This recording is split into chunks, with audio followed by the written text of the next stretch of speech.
In a new age world filled with delusions and wish fulfillment by morons in need of attention, renowned experiencers of high strangeness and podcasters Jeffrey Ritzman and Jeremy Vaeni received invitations to a tropical paradise getaway called Paratopia. Little did they know, it was the same type of new age spiritual retreat they've been avoiding all their lives.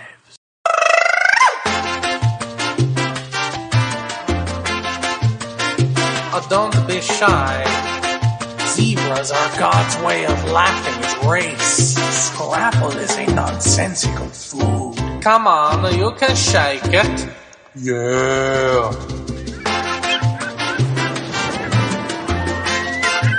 Climb on my ass and scale the Grand Canyon. Anything goes at Paratopia. And welcome.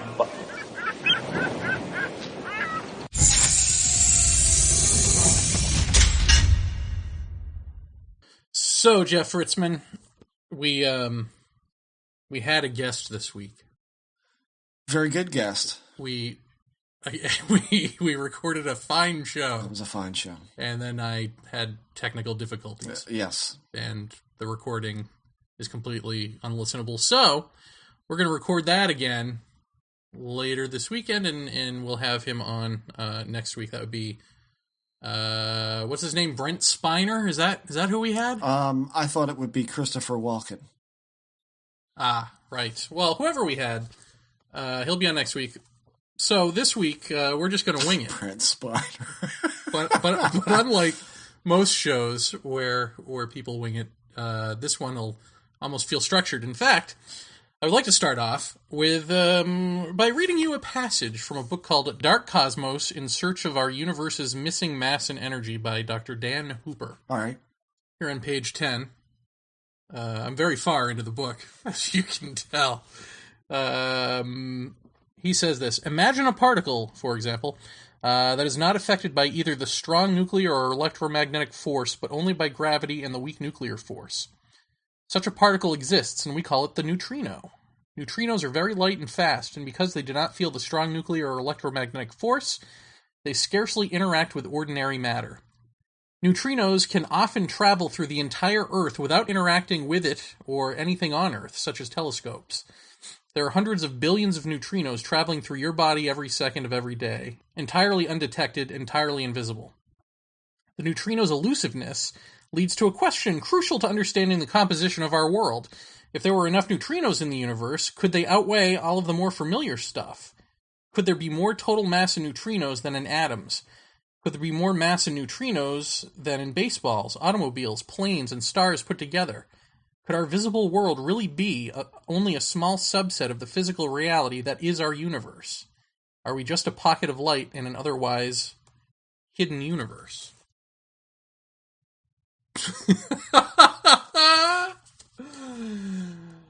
Jeff Ritzman is holding up an Aflac duck in response to that. So here we have a scientist writing a book about dark matter and essentially saying that it looks to him like we are embedded in this deeper universe that we can't see all around us. And that's the explanation. That's how it works. It's not like just some mythical thing that we say and it sounds good, but once you probe deeper, you realize, oh, there's no possibility. No, he's saying neutrinos, smaller than atoms, comprise, the stuff we can't see, which is more than what we can by far. We should have this guy on the show, eh? Yeah. Provided that we can understand what the hell he's talking about. I mean, I think you could. I'm not especially versed in science, so he'd have to educate me a bit on that. But and science in the way of molecular things, and But I do remember reading in Michio Kaku's Hyperspace that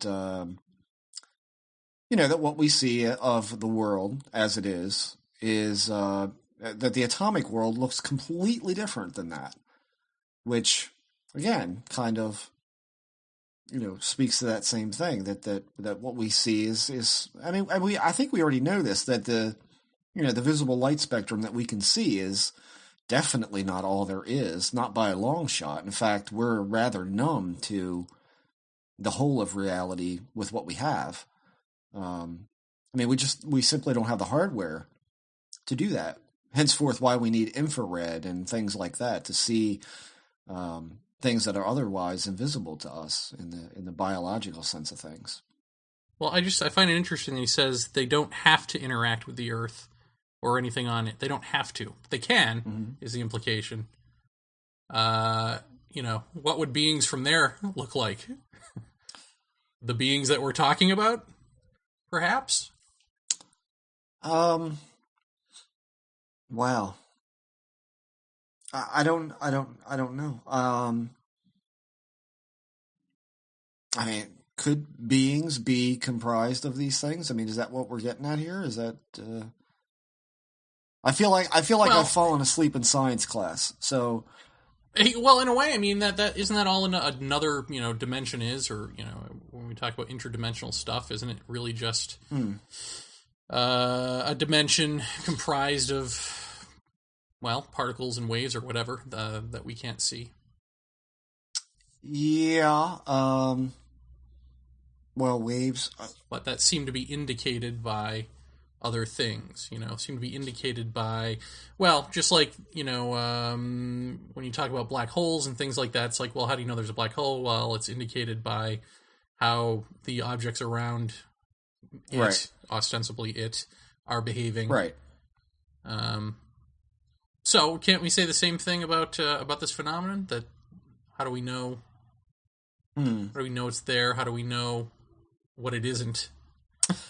Well, we know it isn't aliens based on how it's interacting with aliens in the classic sense of extraterrestrials yeah. from another planet that we know about or that we don't know about, and that exist in the physical universe. Ray Fowler. Somebody sent a link to an interview with Ray Fowler, who's basically says he believes that it's it's a larger universe that we're embedded in. And based on, more or less based on the fact that UFOs disappear into thin air, that they just sort of can materialize and dematerialize at will, as can these beings, and that's not indicative of space travel, right? So much as it is this. And so to me, it's like, that's, if you think about that is sharing the same language as this scientist about dark matter. It's something that can interact with the world, but doesn't have to. I don't know. It's real when it wants to be, and not real. As far as our perspective, it's real when it wants to be. It can be real, but it doesn't have to be from our perspective. Yeah. So, yeah, that sounds interesting. And that's, again, I think that is something we should pursue looking at.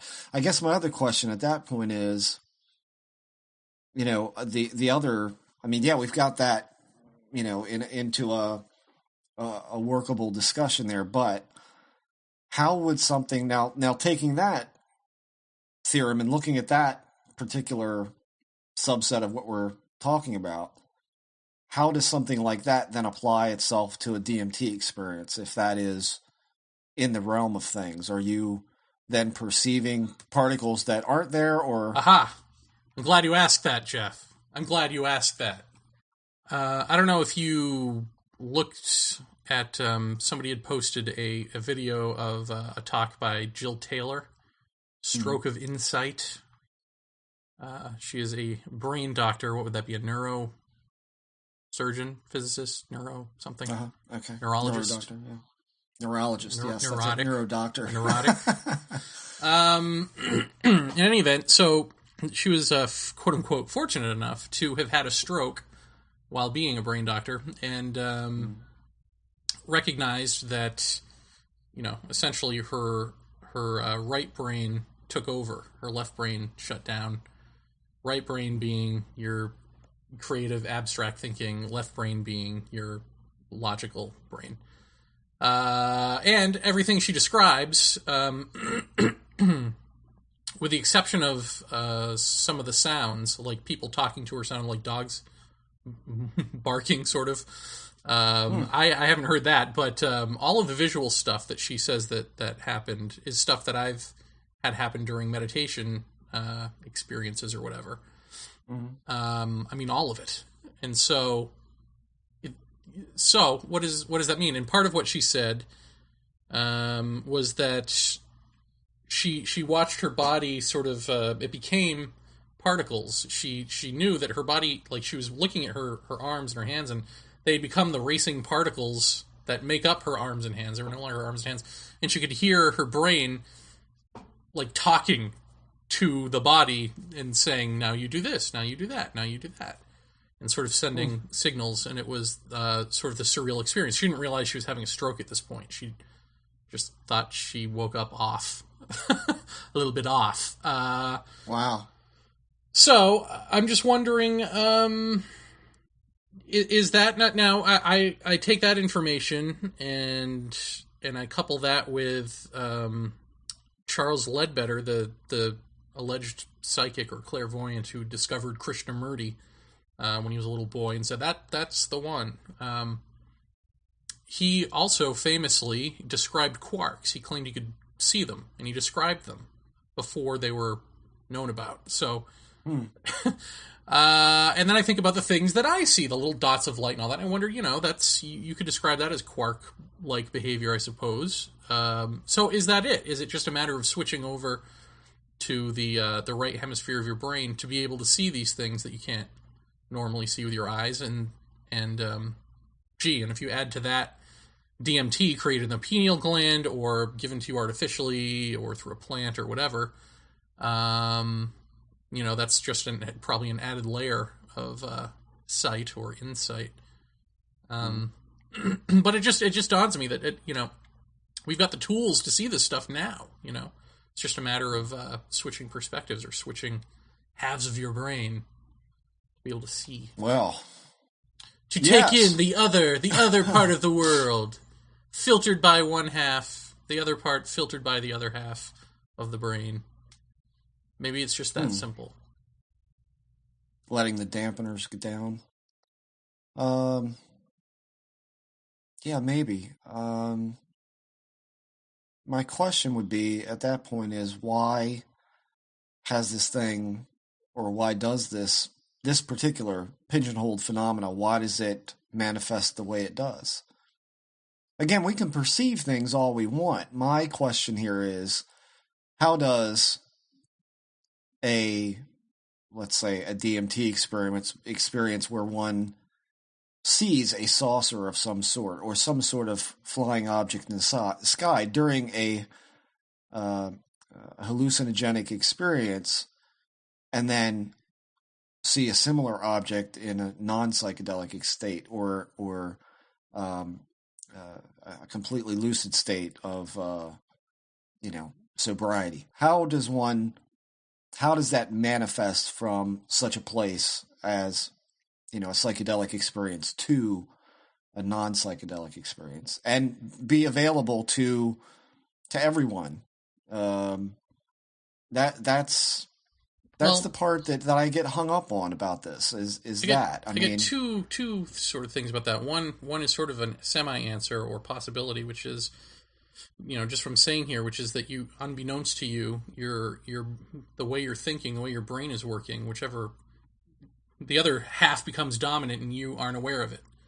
And so it might be as simple as that. But one question to ask is, does that type of thing happen ever to anyone before they've taken the DMT or the drug?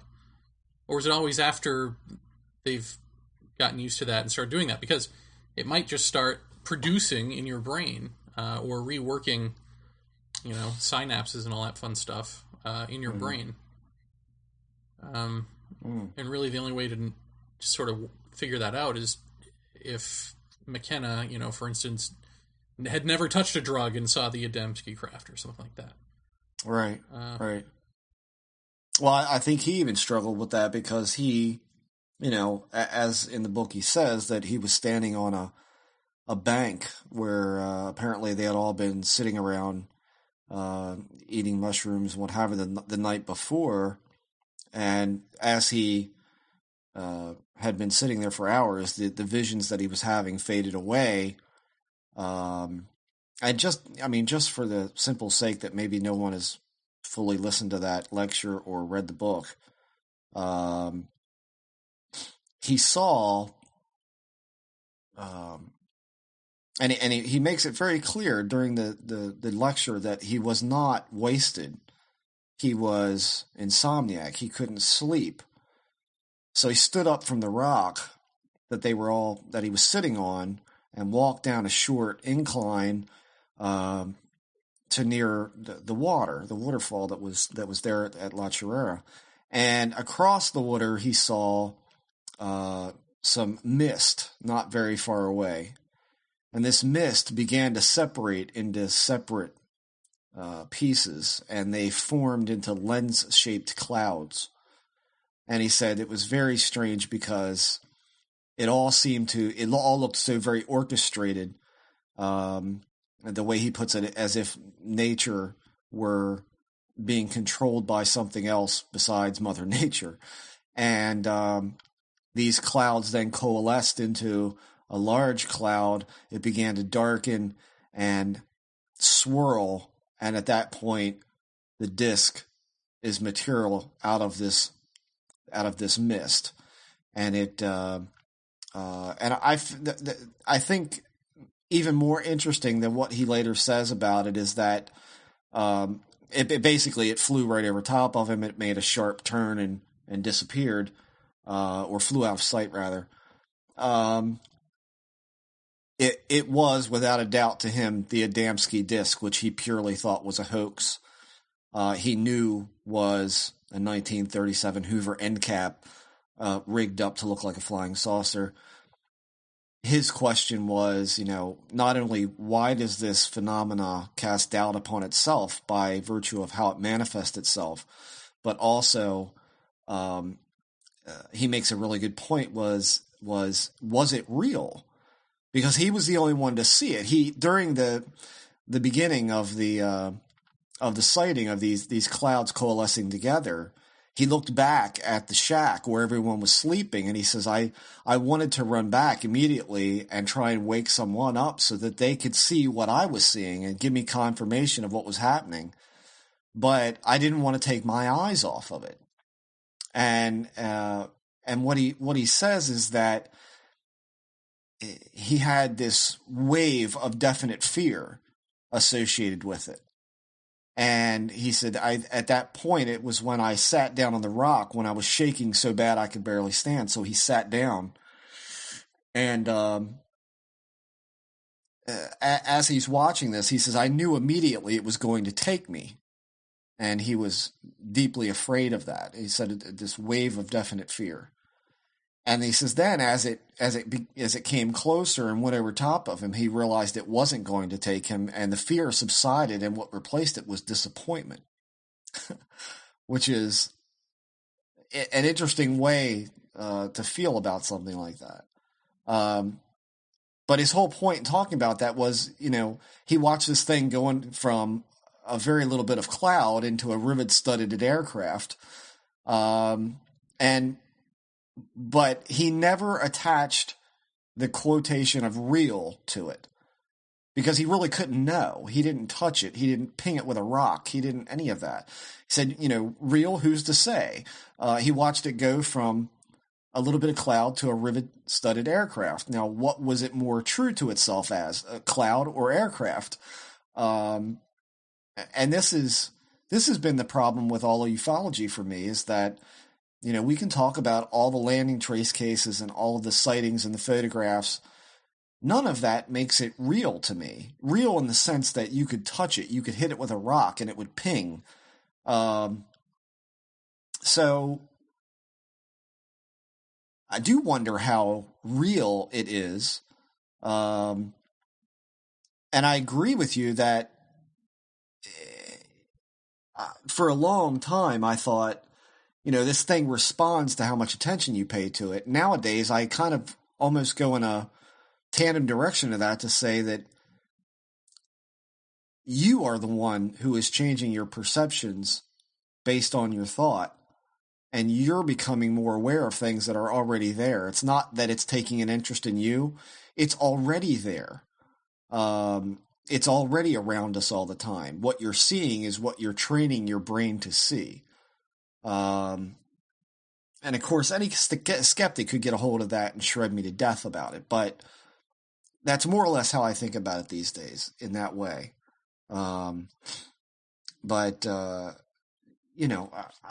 I don't know what to say to any of the neutrino stuff. I'm not versed enough in any of that to say what I think about that. It's over my head. I think I've told you before. I can perfectly visualize a scenario in my head, but to try to describe it sometimes is retarded. I can't do it. I think it's just giving sort of flesh and body to what we've already been thinking in terms of being enmeshed in some larger picture. But oddly enough, I was in the bookstore just last weekend, and there's a book, I think it was called 2013 or something like that. Mm-hmm. But it was basically about what's going to happen after 2012. And I was just reading the cover of it. And what was interesting was said basically that time is going to change to fractal time. I thought, fractals? Wait a minute, where have I heard this before? Right. Yeah. I don't know, what the hell does any of that mean either? I don't get it. Fractal time. I don't know. Well, you wouldn't have just heard it from my experience in that. Jacques Vallée mentions that he thought that these beings may have been fractal beings,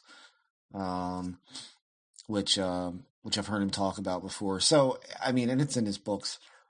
I don't know. That's another thing I don't know how to respond to, because I don't know how anyone could know that.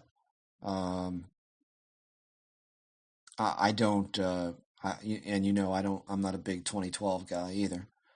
I'm not a big anything. You know what I think it is? It's interesting because 2012, it's like if you have this theory, or if you take any scientific theory that you that can't be proven, and you just say, okay, this is going to happen after 2012, it doesn't even matter how you get from A to B. Like, the mechanism is sort of superfluous. It's like, oh, well, there's going to be, this galactic alignment, and it's going to blast a light on the Earth, and that's how it's going to happen. Or aliens are going to come, and that's how it's going to happen. However, it doesn't matter. I just really think 2012 and dates like that have really, more than like doomsday devices, have become devices for people to sell material based on their own pet hypothesis of how the universe really is. And that's the magic date when we'll all wake up and see that that's how the universe really is. Find that interesting. And when it doesn't happen, that's when everybody will say, well, we just weren't ready. Right, yeah. We weren't ready. We weren't ready, Jeremy. We weren't ready, or this was just the beginning of the unfolding of it, and it could take an indefinite amount of time, Right. Now don't get me wrong. If, as of, the past year, probably my own experiences have been fleeting and minimal, I would say. Really, I would say minimal. Now, towards 2012, if that stuff ramps up or gets really out of hand, then maybe I'll say, what does that mean? But I try not to. I'll be honest with you, an audience, with the audience here, that I don't anymore. Since I came back to this, I don't really read a lot of books on it. I don't watch a lot of TV programs about it. I'm not looking for anything in a book. If I read a book, it'll be because I'm interested in knowing what someone thinks about something. Like Michio Kaku, I did read most of Hyperspace. And I'm reading Vallée's book, what is it called? Messengers of Deception. I'm reading that. here and there, but nothing, in preparation for Maccabee's appearance, talking about Golf Breeze, I read the Golf Breeze sightings again. I looked through that, but I remembered most of that. I really, and I kind of implore most experiencers to do this, is, don't read the stuff. I tend to think that when I get into a mode of reading books about all this stuff that I almost feel like I'm polluting my own experience with it to some degree. It's not that I'm not interested. I am interested, but I have far too much weird stuff happen to read that and then perhaps somehow contaminate what's going on. I get that. If you get what I mean. I try to stay away from it these days, to be honest with you. That's how I am with the spirit shit, I'm not that way with UFO stuff so much, but definitely with the energy thing.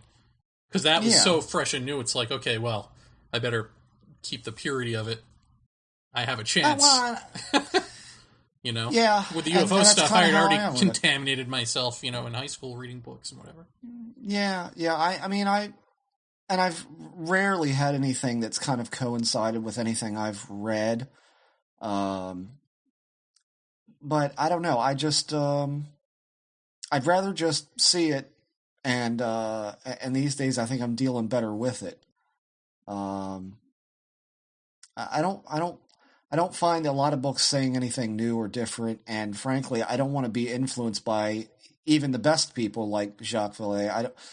I'd rather come there on my own than to be influenced by. I read his books just to get his insight on it, but I always try to make that definitive line that this is not my thoughts, this is his thoughts, and I don't want to be influenced by that. I want to see it for myself. So, as far as reading a lot about it, I read tons about it the past 20 years, and these days I really don't. I don't put too much time into reading books or watching videos or anything like that. So I guess really I'm I'm behind the times to a certain degree, but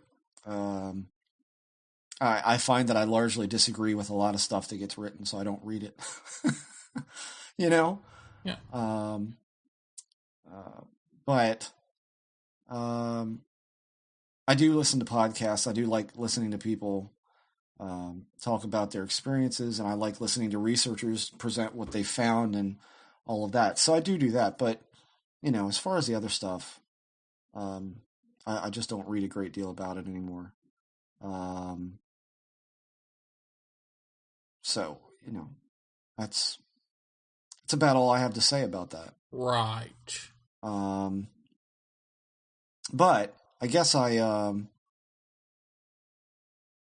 should talk a little bit about last week. Eh?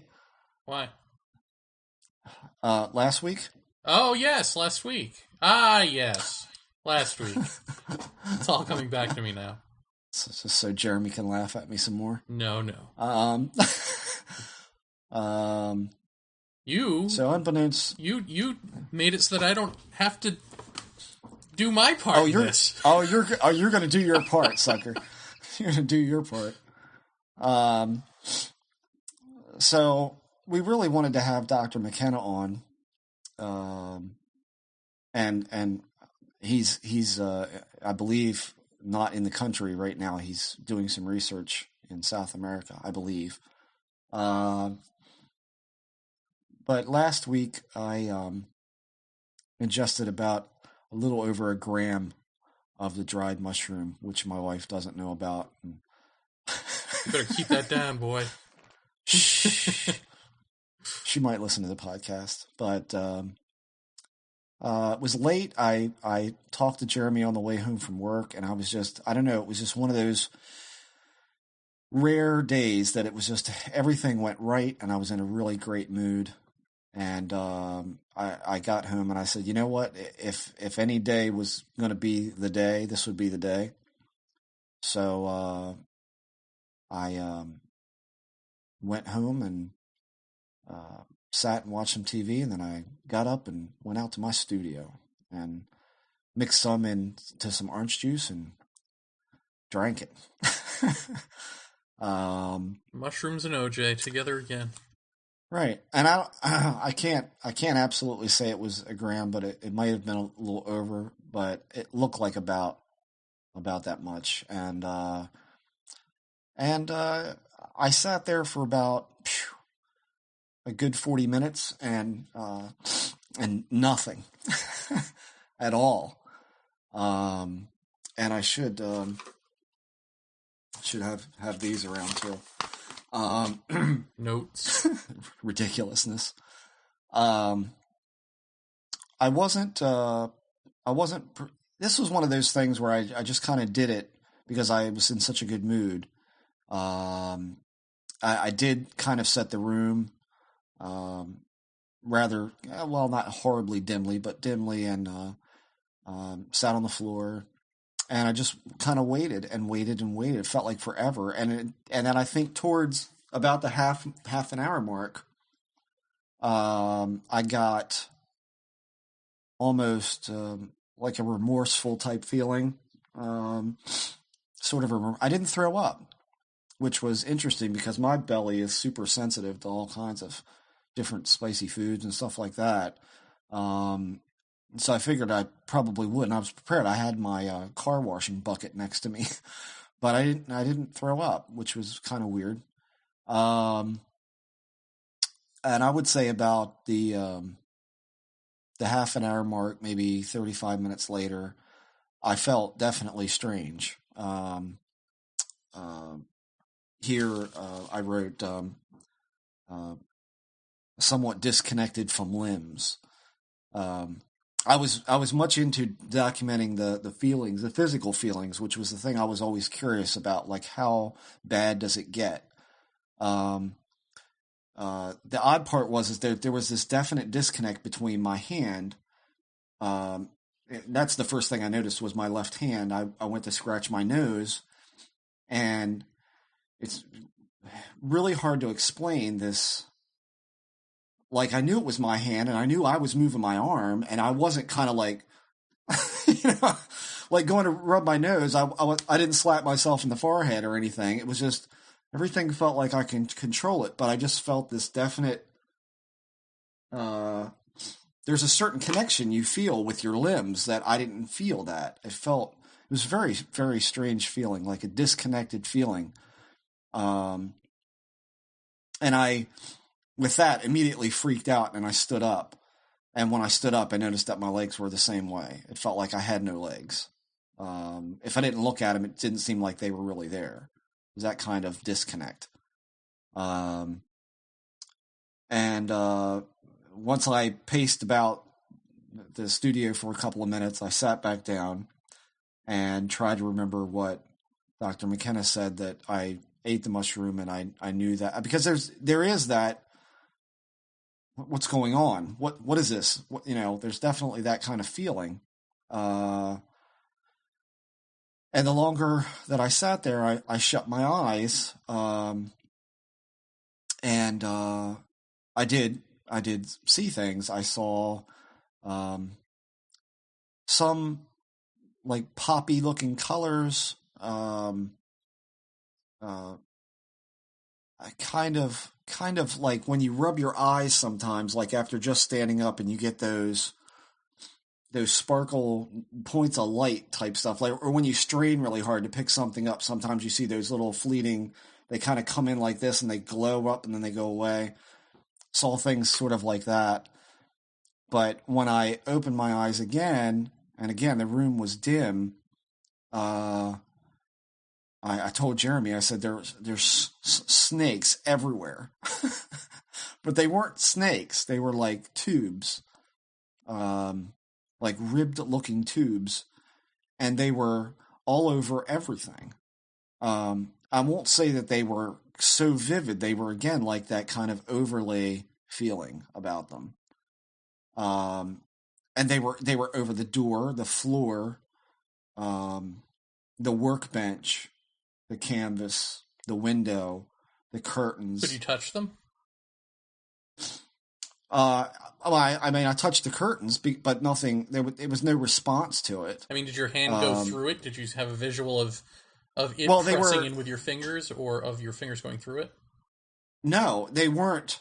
they weren't, it was like they were on it. It was an overlay type of thing, but it was much more connected with the object than with my vision. So I didn't feel anything except the curtain when I touched it. I didn't feel anything. I didn't feel the ribs on it. It looked like you could though. But at times they were very faint, and at other times they seemed a lot more pronounced. Usually directly after opening my eyes, it was the most pronounced. As I kept my eyes open longer, it seemed to kind of become secondary to my actual vision. And I think you asked me on the phone, was it like an experience? Did it have that feeling or that flavor to it? And I said, yeah, it did. And it did in the sense that, and I don't know that I've ever mentioned this on our show or not. I mean, maybe you remember, but usually in any kind of alien experience, being in the presence of these beings, whatever they are, there's almost for me a undercurrent or underfeeling of being a child, being very small and very I don't know how you'd explain this. There's a certain feeling that you have at Christmas time. There's a certain feeling that you have on Halloween. There's a certain feeling that's associated with being a child that you don't have now that you're an adult. And that childlike feeling is how I feel in these experiences. I felt the same way with this experience. It was the same type of feeling. No, you've never said. I don't think you've ever said that on the show. I don't think I've ever heard you say that, and that's interesting because in 2001, that most vivid abduction experience I had, where the girl was laying next to me and I roll over and there they are. I've been saying all along that there was something about them that even though I was like deathly scared, there was something about them that exuded like a childlike naivete or something like a come with us, come play with us almost sort of quality to it that sort of broke through the fear, or at least I could see that. And so in my head go, wait a minute, there's something definitely wrong with me being this terrified because they're not doing that. They're like kids or something. But I didn't feel that for myself. But I find it odd that you say that because I certainly felt that on their behalf. Yeah, I feel that. I feel like that I'm a child. I feel like that child-like feeling. And that's, again, it's a really difficult thing to describe, that feeling. But there's that definite warm, fuzzy, childlike feeling about it. And that's the same. That feels the same to me. And I hadn't felt that in so very long, that potently. But I did feel it with that. But again, with these tube things, I think it's hard to describe that the aspect of them making up everything. I picked up a wooden ruler that I had on my workbench, and I looked at the number 2. And when I thought I had to chuckle to myself because I thought, how much of an idiot do I look like sitting here with this ruler, like with it 2 inches from my face? But even the number 2, they were moving inside of the little number 2 and the little millimeter M's. I mean, it was just ridiculously fascinating for some reason that it seemed like they were what was holding everything together. These tubes, that at least for my money looked like they were alive. But the one thing I did notice about this stuff is after I got kind of, I don't know, can you get comfortable? I don't think I got comfortable with it, but at least I knew, it was nothing like what I expected at all. Nothing like what I expected. I expected to be laying on my back like, and I wasn't that at all, I did feel a lot more in control than what I made it up to be in my head. The one thing that I did find somewhat frightening about it is that when I did shut my eyes, I did I did see things, and it didn't. None of it seemed like things that I would think about.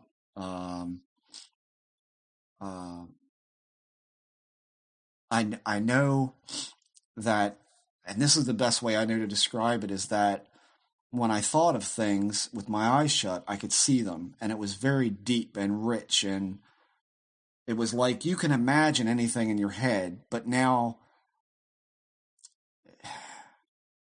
try to picture that, while you're imagining things in your head, your consciousness is still firmly rooted where you are. Picture that now going the opposite way, where when you think of a scenario or you're in this visionary with your eyes shut thing going on, you're more there than you are aware of your surroundings in reality. I guess that's the best way to put it. You become where you're thinking, or wherever this effect is taking you. That's where you are. And so I think my foot fell asleep or something, and it started to tingle. It freaked me out. My eyes opened up, but I became aware of just how still everything was. Everything felt very still, and to jolt out of that, it was almost like for a split second you don't quite know where you are, because just a millisecond ago you were. I mean, one of the things I saw was walking in the woods with some girl. I have no idea what we were talking about because I just don't remember. But it was woods and trees and birds, and there was sunlight and golden, like wheat, sporadically about. But we were in kind of like this darkened area, just walking towards this light. And I remember we were having some conversation, but I couldn't tell you about what. And I was there. I mean, it was my thought was there. It wasn't where I was. And when I jolted out of that, I thought, man, it almost had the feeling like if I didn't start moving then and snap back, it felt like, would I have been able to get back? That kind of thing. And then I became a little bit afraid of that, and to the point where I, again, was up just pacing the floor with my funny feeling arms and legs and lips and nose and all of that, not wanting to sit down and do that. And then again, I just talked myself out of it. I'm like, it's all part of this. And that kept going. And half of it, I don't even remember. It would kind of trail off for a few minutes, and then it would come back stronger than before. And it just kept doing that. Maybe, I don't know, maybe 4 or 5 times or something like that, until it seemed like everything was feeling a more normalcy about it, and I started to get tired. And I have no idea. The length of time time didn't seem. An inordinate amount of time passed, and I didn't realize that it was that long. And I was like, God, when is this going to be done? Because I got to go to bed, and how am I going to sleep like this? And if I sleep, am I going to wake up? And so there was a certain amount of fear associated with this. But did I see aliens? No. Did I hear a voice? Not like I thought. Not like I was thinking it was going to be, like sitting there in this dimly lit room. You all of a sudden would hear this audible voice. It wasn't. No, I didn't. But within one of these times when my eyes was shut, I did hear somebody saying hard, and the more I think, I definitely can picture, I can audibly recall what the voice sounded like. It was harder to tell if it was male or female. Mm-hmm. There was a definite feeling of woman throughout the whole thing. Throughout all of it, it felt like female. but that whatever this voice was saying, it started out low, and it began saying words over and over and getting progressively louder and louder and louder until it did feel like it was in my ear. And I can't remember if it was saying, read your DNA, or read the DNA, or something about DNA. And there were, I saw ribbons, like twisted ribbons that look like a DNA helix, that type of looking thing. But they were ill-defined at best. I mean, I literally had to think about that almost after the fact to think, oh, that was DNA floating by. That was DNA moving. But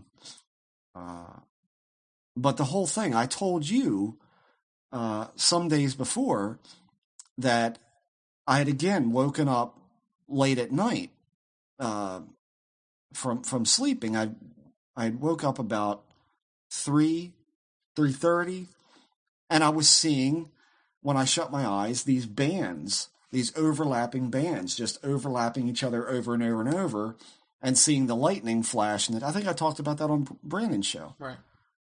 I can very much see it being like that. I could picture myself seeing that within the mushroom type experience, even though I probably didn't take nearly enough. I was advised by several people, including some on the message board, to start low. And I have to say, starting low is pretty much starting and ending. Because I don't think I'd want to do it again. Well, that didn't sound so horrible. I don't know. What is it about it that you don't want to do again? There is... I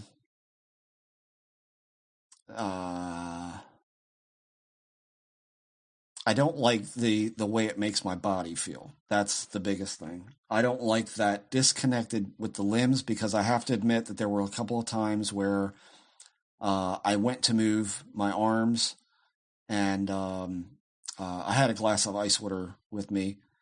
I would go to pick it up, and when you want to move your hand, you move your hand. There was a delay a couple of times that really scared me, that almost felt like an onset of some kind of paralysis. And I would go to move my arm, and all of a sudden it would move like that. It would jump.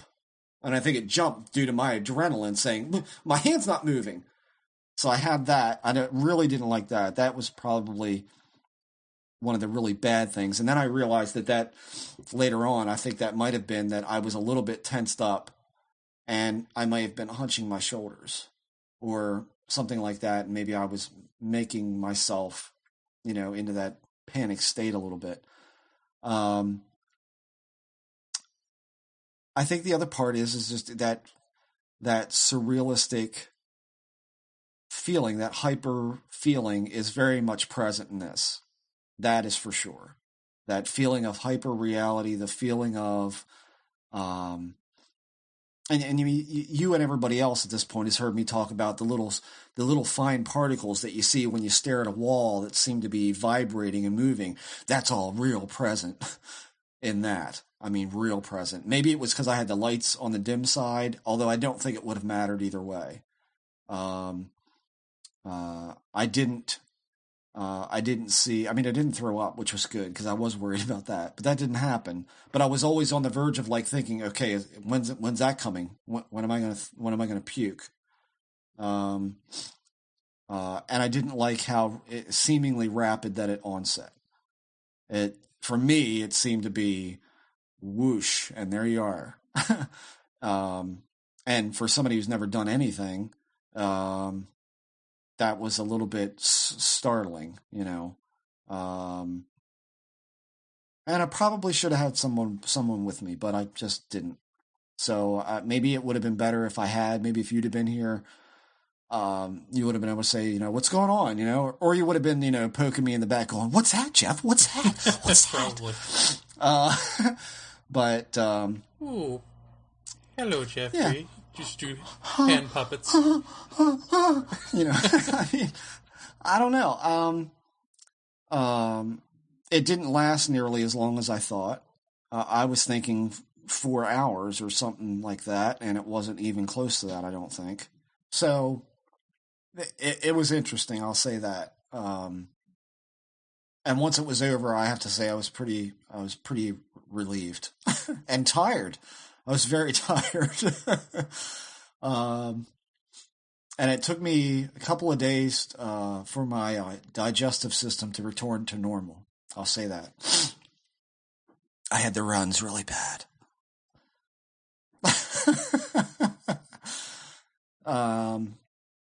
That's really about it. Most of what I jotted down is incoherent, and I don't know what any of it means. So it was ridiculous. Nice. There's fucking snakes everywhere. That's all I can tell you. And that was probably, I would say, the most interesting thing, because to be honest with you, I think if I did it again, I would probably be more comfortable and probably be able to get a little bit more into the closed eye stuff. But that is... Would it surprise you if you ended up in an abduction scenario? No.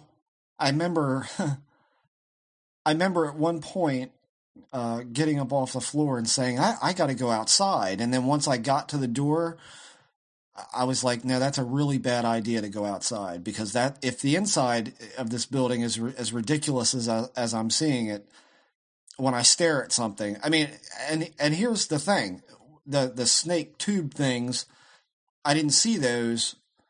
I mean, I can look around the room like this. I can look around, and everything looked pretty okay. A little sharper, a little bit more crisp looking, but it was when you would sit there and just look, is when these things would start to kind of start running around all over everything. And I thought, no, if I go outside, how ridiculous is that going to look? I thought it might be too much, for me to handle. So I didn't go outside. I took my hand off the door like it was... I took my hand off the door like, no, I'm not doing that. And I just sat back down. But the thing about the DNA thing is, like, I had heard somebody talk about that online, and I'd read a couple of things on Irwid about the voice saying this kind of thing, like something about DNA, like read your DNA or here is your DNA or something like that. So I have to wonder, was I influenced by what I read, and now I'm in this experience, and now I'm thinking to what I've read, or not? I thought Brandon said something like that too during our episode. Read your DNA. Maybe. Huh? Yeah, I don't remember, to be honest with you. But yeah, I had definitely heard or read something like that, and so I wonder if that was part of that. And the only thing that I said back at that point was, don't be so loud. Because it was getting progressively louder until it shocked me out of keeping my eyes shut, because it seemed like I only heard that with my eyes shut. It wasn't going when I opened my eyes. Again, you're in that place. You're very in that. You're in your thoughts. You're very in that place. That is your reality. That is where you are. And when something kind of, bumps you out, it's almost, for me, it was kind of like, oh, okay, oh, right. So it was that kind of very immersive, that kind of thing. Parts of it just, I'm not able to really describe it. It was not as far out as it sounds, but it definitely had that quality about it that was very surreal. And I'm not going to say it was exactly the same thing, but a lot of a lot of parts of it made very much this correlation between that and an alien experience. I like the feeling of the child feeling and the hyper real sharp lines and vividness was all really pronounced. That was definitely there. And I do have to wonder what was the most vivid part, which was walking in those woods. What was that? Because that was just, I mean, I could, if you could hook a VCR up to my head, I could play you that. And I would defy anyone to say that that's not very detailed. I mean, very accurate. I mean, just really accurate things. Just really accurate. The trees were just far deeper, far more tactile than like a dream. A dream seems fleeting and things look a little more simplistic. This was so granular, so detailed and deep, and the colors and everything just looked like you were there. And I have to wonder what in the hell that was. I mean, it was very short for me because, like I said, I kind of jerked myself out of it. My toe started tingling. I jumped because I didn't know what was going on, and that was past the time where I went to move my hand and it didn't want to move the right way, and that kind of like gave me the willies. And so maybe if you did that again, you get more used to those feelings, and maybe you don't focus as much on them like I did. And maybe I scared myself out of a lot of stuff that I might have been able to see or feel. But, I just, I did laugh to myself a couple of times, which was a little weird because it was hard to stop. Because when I first saw the tubes, I said, snakes. Why did it have to be snakes? And that just made me chuckle. And then I chuckle, like, I just kind of like, and it became hard to, I wasn't laughing on the inside, but I was laughing on the outside. And I found that kind of hard to control to a certain point. But, not horrible, but I could not possibly picture myself doing more. I just don't. I mean, that's so out there to me. It just it was nothing like what I expected, which I expected a lot worse. I was not disappointed, but I don't know that I'd be so readily into doing that again. I'm not sure. I drew the connections that I drew based on feelings and how I feel during these experiences. And then I can see it being, I could definitely feel and see that connection between those two experiences. Definitely. But I didn't see anything, of that nature. I didn't see anything ufologically related at all. Not at all. Mm-hmm. And the best thing that I can say about the voice and the one thought that I was in is that way back when my life was a 3-ring circus with this shit, I was in bed, I believe it was towards Christmas, and I think I was 31 or 30, and my wife and I had our bed facing this big picture window that we had in our bedroom, and there was a Christmas tree in front of the window, and I saw a being outside the window, a face. We were on the second floor.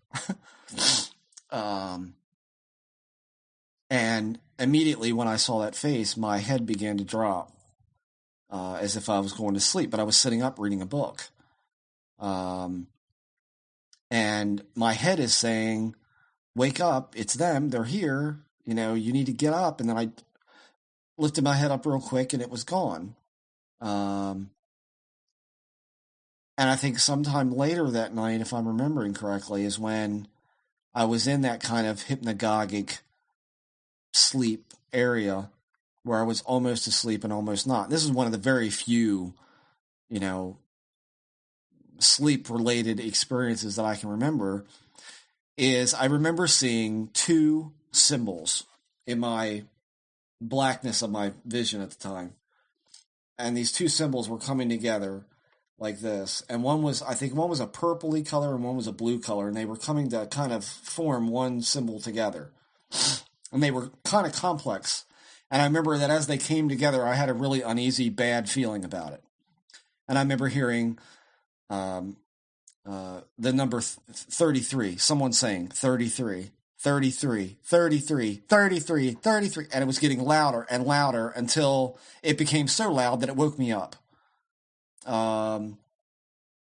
That is very much what the voice did in this other state. It was that, the progressive volume and the proximity got real close and real loud. That kind of thing. So what that is, I don't know how that connects together. But did the symbol look like a 33? No. Huh. It was arrows. It was arrow and just twisted up, and then the other one was a little more simplistic. This one was more complicated, and they were coming together to kind of overlap and become something else. And that's what I remember about it. I couldn't draw it if you paid me. I just don't remember what it looked like. But I know that I had a very bad feeling about it. I didn't want to see these two symbols together. And for the next 2 years, I thought I was going to die at age 33. So, I didn't know what the significance of 33 was over and over and over and over, and there was a time where I could remember what that 33 voice sounded like, and now I can't compare it to what I heard with the mushrooms. So I don't know if they were the same or not. I couldn't say. I just don't know. I will say it's a lot harder to remember things in that mushroom thing than I thought. I thought I'd be able to remember everything, write it down as it's going on. But there are some things I just can't remember. I remember bits and pieces, and it's gone. I mean, I think about it now. It seems like it was somebody else. Mm-hmm. So that's really it. That's all I know to say about it. So we'll be back next week with guests. In the great green room, there was a telephone and a red balloon and a picture of the cow jumping over the moon.